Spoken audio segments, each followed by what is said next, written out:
Sebenarnya untuk kita dakwah niku mau sifatnya ngejak ora kok masalah ngejak guyonan.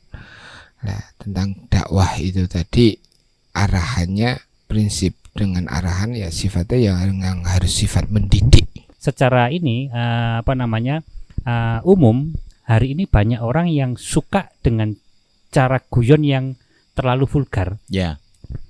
Siapapun ya. Entah itu kiai panggung atau dai atau bahkan kalau kita melihat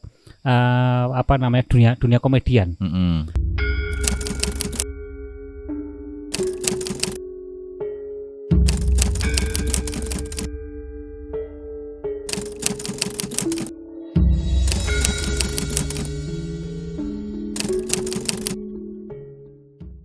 Assalamualaikum warahmatullahi wabarakatuh.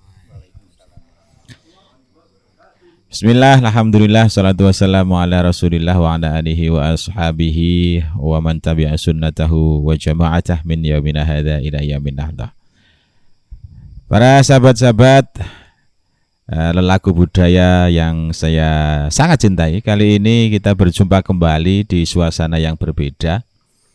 Kali ini kita dengan settingan yang berbeda. Pada malam hari ini, pada kali ini kita sengaja hadir di salah satu pondok pesantren terkenal di wilayah Kecamatan Jetis, khususnya di Desa Cuper. Bahwa salah satu pondok pesantren ini dulu menjadi rujukan daripada santri-santri yang berasal dari luar daerah Ponorogo. Dan juga ada beberapa santrinya yang ngangsu kaweruh atau mencari ilmu, menuntut ilmu jauh-jauh dari luar Ponorogo atau luar Jawa. Pada malam hari ini, kesempatan kali ini yang sangat spesial, kita akan ditemani langsung oleh salah satu gusnya dari salah satu pondok pesantren di Pokerti Cuper, yaitu Gus Asik. Selamat malam, Gus. Nah, ini ya. Ini dipakai, Gus. Lepet drama. Iya. Oh, mboten kula ngemik ya. Kulane namung biasane mawon mboten ngemik. Ah, ngoten nggih. Nggih, sehat Gus nggih? Alhamdulillah. Tuangu mboten panggih, enggak ketemu ya di acara podcast kali ini. Langsung dibeleh. Nah, iya. Spesial nih untuk jenengan, bahwa podcast kita ini kita siapkan untuk beberapa isu-isu yang lagi viral pada saat kesempatan kali ini. Nah, dan tentu saja tidak lupa teman saya yang sangat spesial juga yang selalu menemani kita di acara channel Lelaku Budaya, yaitu Kang Sawir. Selamat malam, Kang. Selamat malam. Nah, ini wajahnya nggak asing lagi, ini sudah malang melintang di dunia perpodcastan Lagu Budaya. Khususnya dulu juga malang melintang di dunia malam juga nggih. Nggih, di Kota Malang. Oh, nggih, di Kota Malang. Nggih, langsung saja, Gus. Niki memang acara spesial kagem jenengan. Dengan adanya isu yang lagi viral nggih.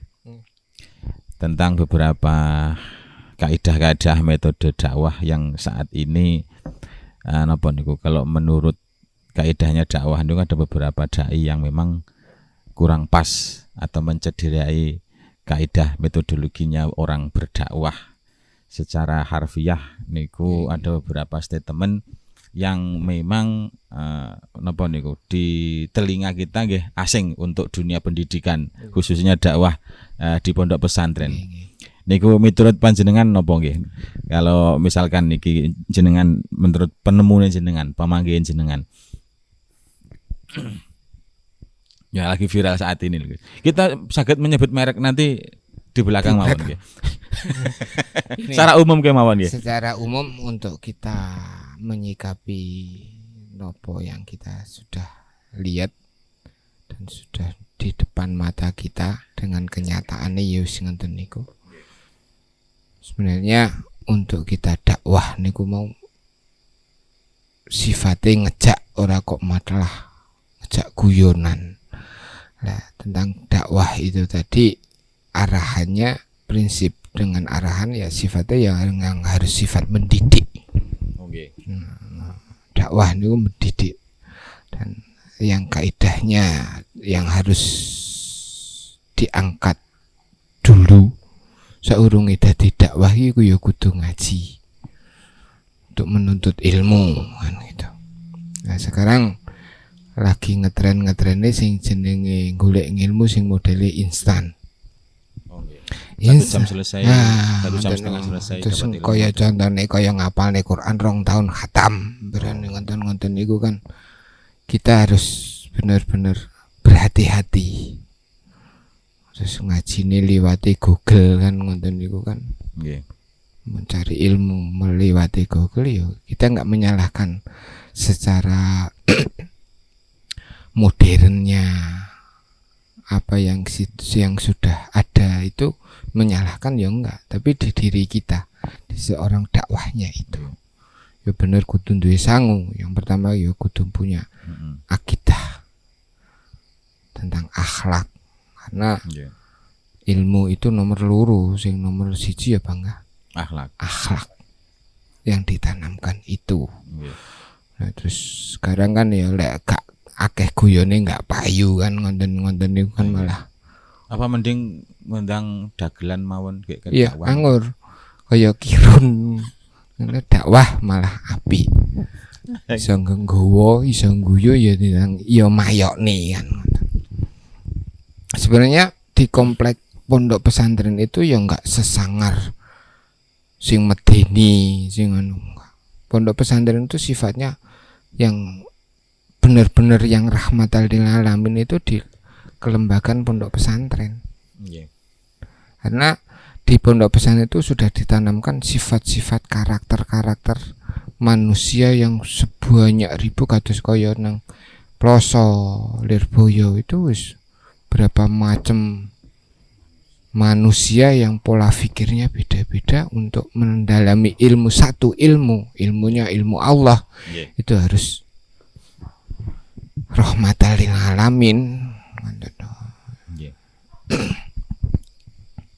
Dan di keluarga kami di pondok pesantren di Bokertai ini ya sifat keilmuannya ya enggak satu ilmu di bidangnya, semua ilmu harus kita terap nih ya, dari ilmu nahwu dan ilmu fikih, ilmu tauhid dan lain sebagainya. Ora kok bidangi ilmu jaduk tok. Jaduk dalam arti kategori jaduk itu kan mempersiapkan diri kita untuk ke depan kalau awe dhewe wis keluar dari pondok itu untuk menghadapi pripun ya Mas ya masyarakat maupun menghadapi untuk enggak kok menghadapi peperangan dan itu.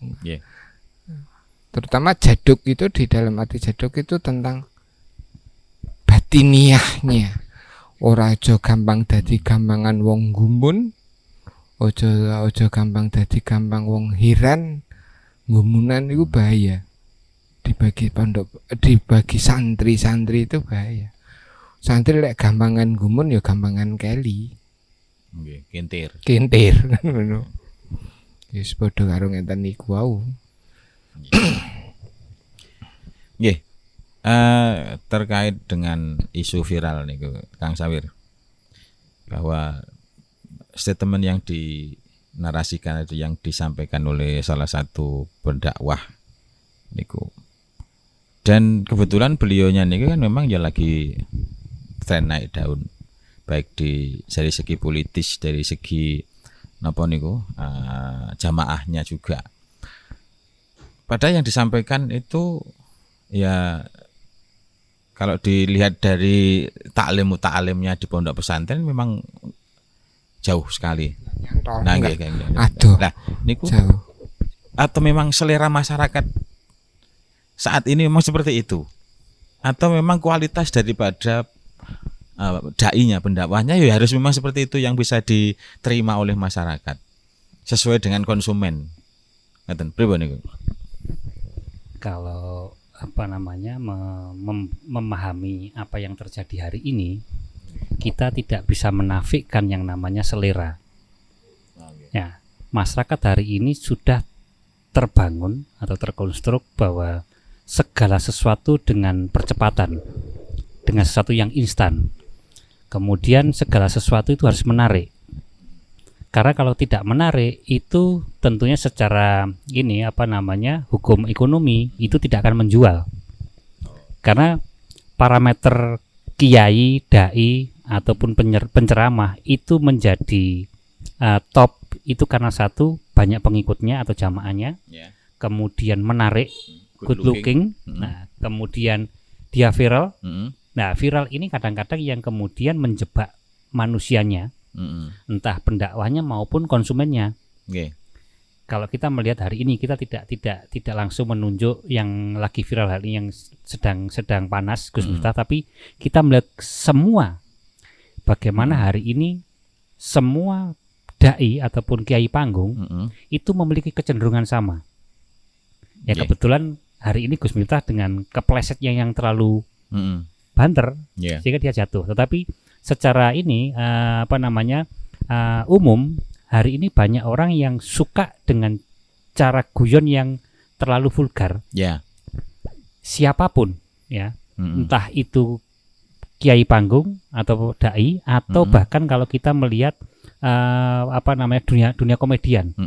Dunia komedian hari ini kita juga parah. Bahkan ngapunten, ini seringkali kami dengan teman-teman budayawan melihat hari ini tidak beda antara dai dengan komedian. Bedanya adalah kalau komedian murni dia sedang berhumor. Tetapi kalau dai hari ini humornya dengan menggunakan bahan agama. Nah, ini yang kemudian kita harus bisa memilah sebagai orang yang pernah duduk di bangku, kemudian kita yang pernah berhadapan dengan kiai, atau kita yang pernah duduk sejajar dengan para santri. Ini muatan yang disampaikan apa? Kan begitu. Cuman permasalahannya hari ini masyarakat yang menjadi pengikut dari dai-dai yang lagi tren atau yang menggunakan metode dakwah populer itu melupakan itu, atau mungkin tidak tahu bahwa dai ini adalah dai yang sebenarnya belum benar-benar tumapak, belum jaduk ya. Kalau kita bicara kejadukan yang sampaikan Gus Hasil tadi, jaduk yang dimaksud Gus Hasil mungkin tumapae ati, tumapae rogo, tumapae akal. Pikir. Nah, ketika pikir itu dan rasa dan rogo belum tumapa, ketika dia pada posisi puncak, seringkali kepleset karena tidak segaris lurus antara apa yang dia ucapkan, kepada siapa dia berucap, kemudian nilai yang dinyampaikan apa. Ketika ngomong agama tetapi tidak ada ikatan dengan agama, yang terjadi adalah keprucutilati dadi lorone ati, kan begitu. Didukung media. Betul. Tidak satu orang, dua orang, ribuan Indonesia, bahkan dunia sekali. Nah, gini Gus, memang trennya kan jamaah itu menginginkan memang seperti itu. Istilahnya sebagai dai itu kan menghibur.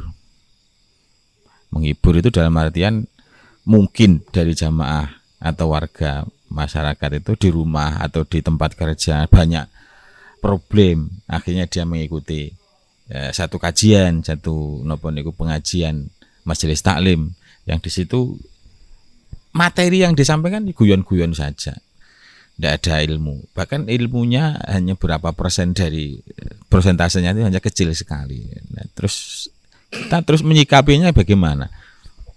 Ya gini Mas, untuk si pendakwah maupun si samiinnya, terutama dulu kalau samiin itu di zaman dulu itu yang jenis pengajian ini golek tutur, yang di masyarakat jarang banget jenenge pengajian rumiyin lek kados kaya Pak Yasin Blitar itu tadi di zamannya pure murni ngaji. Memang ada ilmunya. Ada ilmunya. Bahkan di persentase guyonnya hanya berapa persen? Cuma berapa persen. kayak zamannya Ye Mahfur, Hasbullah, itu pun ya juga kayak gitu. Dan jamaah sekarang untuk samiin, untuk jamaah zikir itu pun berkurang. Nggih. Ya, zikir nopo mawon Hmm. jenenge zikir. Terus kayak zikir khofilin yang masih kental dengan putra wayah Yazuli, ada malaikatan dan lain sebagainya, itu ya sidik banget. Dulu tahun 90 91 mulai itu kuatah sangat jamaah Gusmi, itu kuatah sangat. Karena itu seharusnya kayak pendakwah itu ya benar-benar harus siap untuk membawa dan untuk mengkaji. Ya kudu duwe tanggung jawab dunia akhirat. Ojo ukur manggung bareng ngoten terus arep kok gawe karmu, ora kok gawe karmu, itu kan resikone banget. Iya, betul. Awake dhewe wis di kerudukan sing jenenge instan niku wau, kembali di instan. Dan bedane saiki zamane kirun dhisik karo kirun sakniki kan. Kadang-kadang ya jadi pendakwah juga nih. Karena sesuai dengan orderan. Itu. Yo Oke. banyak sih dari dzurriyyah dari keluargane awake dhewe sing dakwah niku ya banyak juga.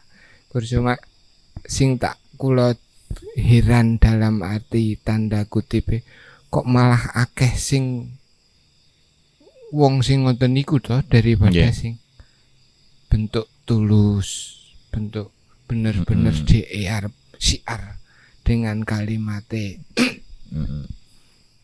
dakwah yang sebenarnya. Terus saiki lek pengajian dakwah sing pendakwahnya lek enggak nggawa alpat ya enggak. Oh ya. Enggak menarik. Ora good looking. Kudu ngrental Fortuner. Kan kan gitu. Arep nggawa ceri wis isin. Nah, ya, sesuai dengan tumpakane. Nah, budget itu disesuaikan dari tumpakane. Rumiyin nggih, ya Mahfur niku kagungan mobil niku Corolla, Toyota Corolla kae. Niku ya dugi Kediri, Blitar. Sami karo Pak Yasin Blitar itu dulu. Di tahunnya nggih. Di tahunnya itu. Lah saiki lek enggak numpak Fortuner bisa roe ya didik tenan, terus dilakoni. Kados Yai Marzuki ya sidik tenan. Nah, itu di situ. Nggih. Nah, artinya begini Gus, ketika memang permintaan selera masyarakat sekarang itu kan mendatangkan kiai, ustadz atau dai untuk memberi satu ceramah di satu majelis. Jadi dari panitia mengundang. Sebenarnya kaidah seperti ini kan bertentangan dengan apa yang disampaikan kalau nggak salah Imam Ghazali, al ilmu ya'ti wala yu'ta. Jadi ilmu itu kita harus mendatangi, bukan mendatangkan ilmunya, diundang ilmunya. Dan itu berpun. Iki sing salah kiai ini. Salah sapa? Apa sing goblok sapa ngono. Apa sing ra ngerti? Apa ilmunya belum sampai ke situ? Iya. Itu bahasa sebenarnya bahasa apa ya?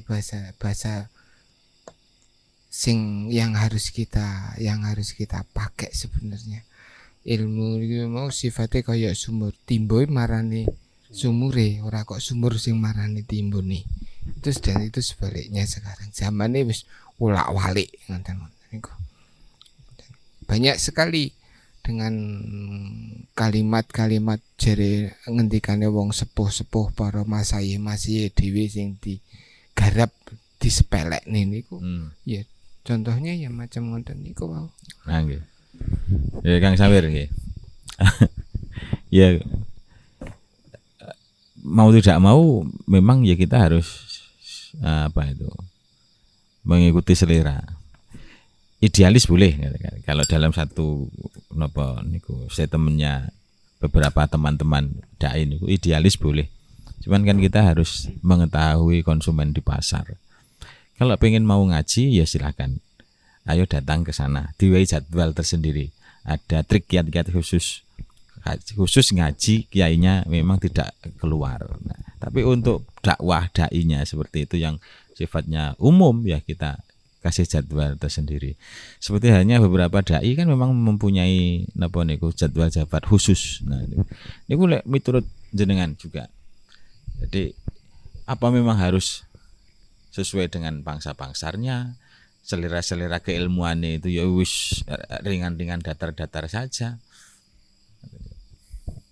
Saya mencoba untuk membaca secara komprehensif ya, secara apa namanya menyeluruh, secara umum.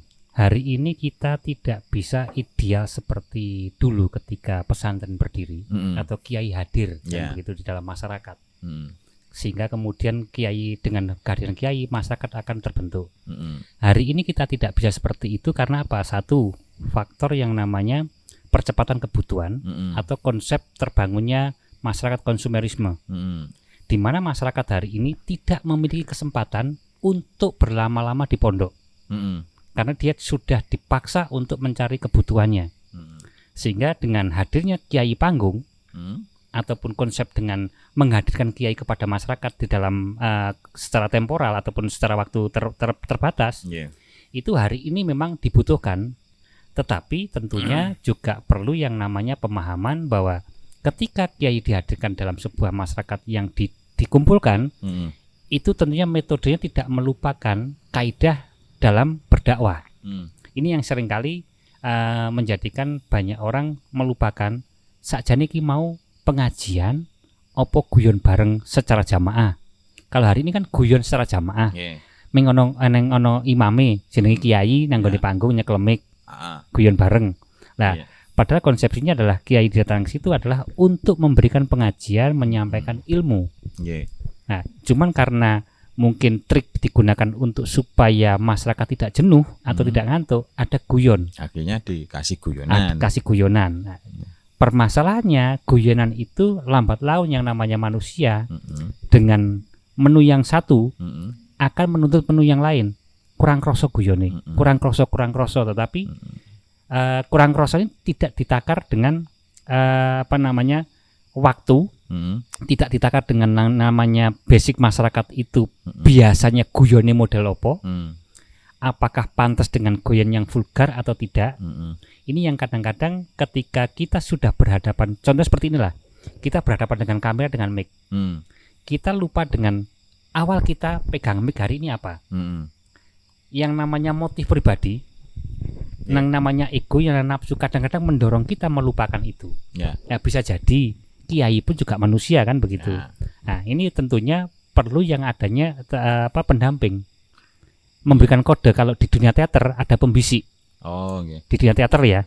Ya tentunya hari ini pun ketika kiai sudah di panggung, ini tidak jauh beda ketika dia sedang bermain. Karena ini sangat mungkin yang namanya lost control. Tentunya harus ada pendamping jawil. Kepleset sitik karena begitu. Intinya kalau menurut saya ada tim khusus. Jadi media dakwah atau satu lembaga dakwah. Di situ ada kiai, ada jamaah, ada media informasinya, ada tim penasehatnya.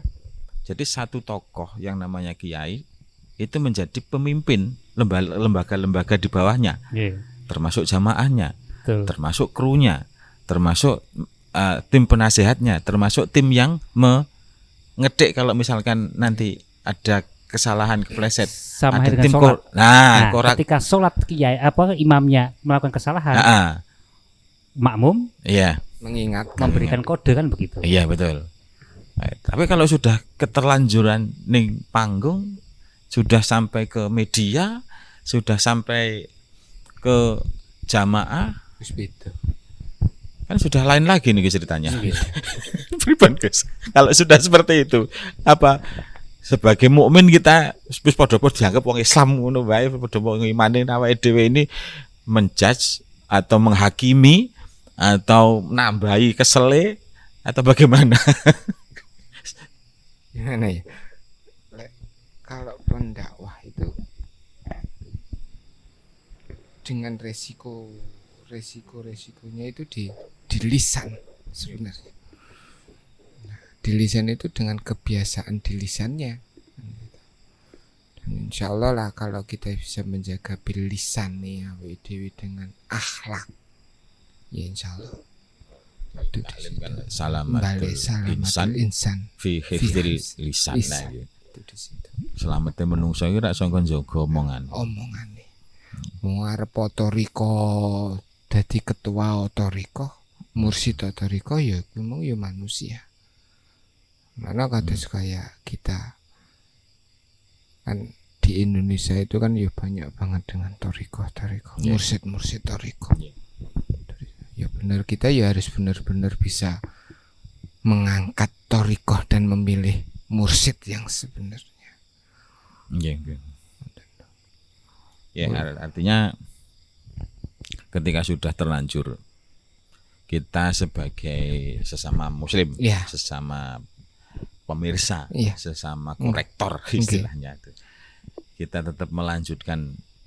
Itu sudah wewenang dia, sudah wilayah dia. Nek terakhir kleru ya wis ben kleru wae. Nanti kan akan disentil sendiri. Atau sebagai sesama muslim ketika ada satu kesalahan kita harus bisa merubahnya.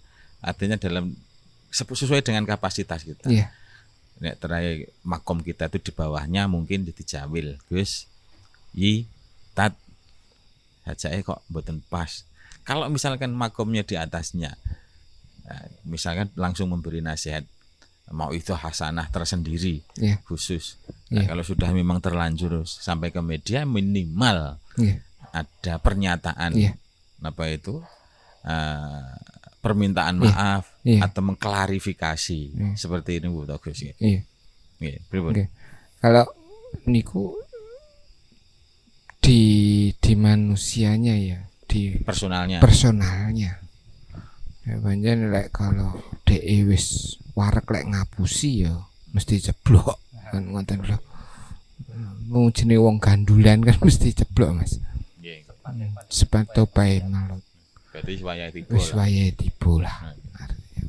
Lu klarifikasi ya sampai jentit ya Bangga. Nah, itu karena di sebagai pendakwah itu tadi yo kudu bener-bener makomnya ya harus makom ya dakwah. Nggih. Nek sama kados kaya sak ngalime Hercules. Nggih. Dia itu ya tokoh figurnya Hercules. Enggak iso diceluk kiai ya enggak iso dipanggil Gus. Gus Hercules kan iya. Panggilan itu yang sebenarnya menjadi dek kebal diingat nih. Kadang-kadang kan lek wis kadung diceluk Gus dieling nih kan ana sing gak gelem. Isin. Wong aku Gus kok. Nggih. Ngoten. Lek Gus niku kok ora kok artinya maknane bebas untuk apa? Kan ngoten kan enggak. Toh tidak. Maksum. Kan enggak. Nggih. Maksum itu. Terus malah sebenarnya panggilan Gus itu ya berat juga. Ngoten lho. Nggih. Merkane yo ngaku gak ngaku di ora oleh munafik yo. Kuwi aku krana embel-embele bapake mbahe. Oh nggih. Turunane maradone kok. Tapi kenyataane niku Gus tenan apa mboten?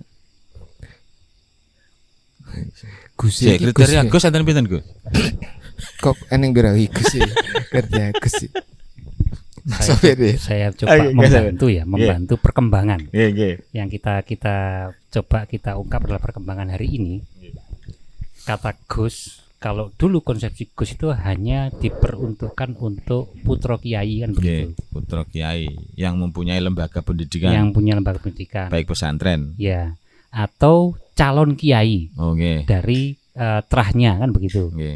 Tetapi hari ini kita tidak bisa menafikan perkembangan hari ini, siapapun yang memiliki kemampuan membangun citra diri itu akan mudah ditangkap sebagai Gus.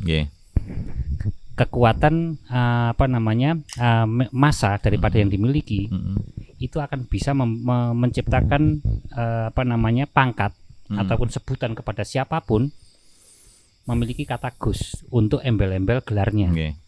Nah, bahkan kemarin saya punya guyon-guyon parikeno dengan teman-teman budayawan juga. Gus hari ini atau Kiai hari ini dan Gus itu memiliki dua kategori. Kategori pertama itu karena memang dia itu anak dari Kiai, atau karena dia secara genetik, secara terah memiliki garis itu. Kemudian ada Gus karena dia terkena sampur menikahi putri Kiai. Kemudian ada di kategori kedua ada Gus yang memang dia dikonstruk oleh seseorang ataupun lembaga ataupun apa supaya dia bisa duduk sebagai Gus yang mana secara glorifikasi ataupun political wahyu, bahasa Inggris gak opo sithik ya. Betul napa? Gaya iki. Masa ning sandinge zaman jadul kabeh ning nang dukar. Karena hari ini butuh yang namanya political wahyu ataupun glorifikasi supaya nilai jual pribadi itu meningkat. Nah, kemudian ada lagi yang Gus yang karena masyarakat yang dia tempati saat itu sudah menerima penuh lahir batin. Dia tidak punya terah, dia tidak ingin, tetapi karena kiprahnya dengan kemampuan dia mengajarkan agama, karena kebagusan perilaku dan akhlak serta ilmunya, dia kemudian sama masyarakat diberi label Gus. Karena pengakuan dari masyarakat, bukan pengakuan diri sendiri, tapi masyarakat memberikan itu. Ini yang menarik, tapi kebanyakan hari ini yang muncul adalah Gus yang dibangun seperti itu. Di framing. Kalau mengambil istilah dari Mbah Yai Muhid Muzadi, nah, ini bisa nyambung lah nanti. Intinya istilah Gus itu kan dibagi menjadi 3. Nanti salah satu tokohnya yang lagi viral niku jenengan pilih sendiri. Yo ora nilai, ora tukang biji kok. Oh iya 3 Nggih, menurut Yai Muhid Muzadi itu bahwa Gusnya dibagi 3. Yang pertama memang Gus nasab. Secara trah, nasab, keturunan memang beliaunya niku anak dari kiai, mangku pondok pesantren, yo ngaji, ya paham keilmuan. Jadi ada jenjang-jenjangnya dalam berpendidikan. Meniti dari bawah, ya sekolah, ya nyengkuk, ya kadang ya disampluki, kadang ya disejer, kadang ditakzir dan lain sebagainya. Kalau istilah pesantren kan seperti itu. Memang Mas yo iki anake kiai, ya Gus ritek, cuman harus melalui prosesnya seperti itu. Niku secara nasab. Yang kedua ada Gus yang disebut dengan nasib. Nasib api. Nah, Gus nasib. Kalau Gus nasab jelas. Gus nasib ini juga jelas sebetulnya. Iya. Gus nasib orang luar, misalnya mondok, nyantri, terus dilalah kecantol dengan anak kiai. Itu bisa disebut dengan nasib api. Nasib mujur dan mejer. Nah, yang jadi masalah yang ketiganya nih, nasabnya nggak jelas, nasib juga nggak jelas, tapi moro-moro dipanggil Gus. Pondoknya di mana juga nggak jelas. Ngajine lewat gurune sapa juga nggak jelas. Terus yang dinikahi kuwi mau mertuane sapa juga jelas. Orang tuanya siapa juga nggak jelas. Nah, sing jenengan pilih iki piye? Monggo. Bebas jenengan. Jenengan lho sing Gus-gus tenan. Kita menyikapi panggilan ya. Nama Gus, lakwak, lakop. Gus itu benar. Ada beberapa kategori Gus, panggilan Gus itu. Yang pertama karena nasab, dan yang kedua itu karena keilmuannya. Nah, yang ketiga masyarakat. Masyarakat itu dikarenakan dimanggil Gus itu karena ilmunya, kealimannya. tingkatannya di situ. Kalau zaman dahulu pun panggilan Gus itu ya nggak asing sebenarnya. Anak Endoro pun ya panggil Gus.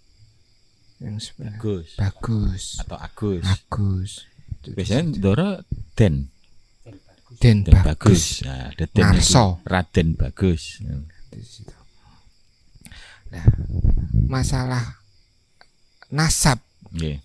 itu tadi berat yang sebenarnya kalau dipanggil Gus. Gus iki mesti gandulane ya panggah mbae, bapake. Nggih. Mbae dhisik ampuh. Nggih. Ampuh bapake, ampuh ngalim mbae ngalim. Anake metune trewelu tiba Singo. putu trewelu yo. Bae singo anake dadi kucing, Terwelu. putune dadi kucing. Putune trewelu kok kucing. Kucing rada cedek karo singa serendel kan ngono. Nek trewelu itu di situ. Iya. Itu di situ. Jadi ya, kalau dalam pepatah bahasa Arab laisal fata yaqulu hadza abi. Lah nggih. Iya. Nek wong-wong iki sing diarani pemuda yang berhasil iki ya sing membanggakan Yang orang tuanya. membanggakan orang Tapi tuanya. kenyataannya itu bukan yang diinginkan dari jamaah, dari Iya. masyarakat. Jenenge wong pemuda berhasil ya ikilah hasil dari ngaji saya, hasil Ngajiku. dari keilmuan saya, Iya. hasil dari Nggih. olah pikir saya. Saya punya jamaah seperti ini karena ya memang saya telaten ngurusi. Saya ya punya majelis taklim sebegitu besar ya memang saya memang yang mengawali dari bawah. Iya. Ada masalah apapun ya saya yang menyelesaikan mereka enggak ngoten niku. Lek sing berat kan lek Gus itu kan lek ketinggalan ning ngoten niku to Mas dari Oh, nggih. bapake. Bapak Mbah Nggih. bapak itu kan di situ. Terus Nggih. dengan keterpaksaan terus malah dipanggil bos kule umur karena kowe duwe tanggung jawab terus nih jariahe bapakmu. Nggih.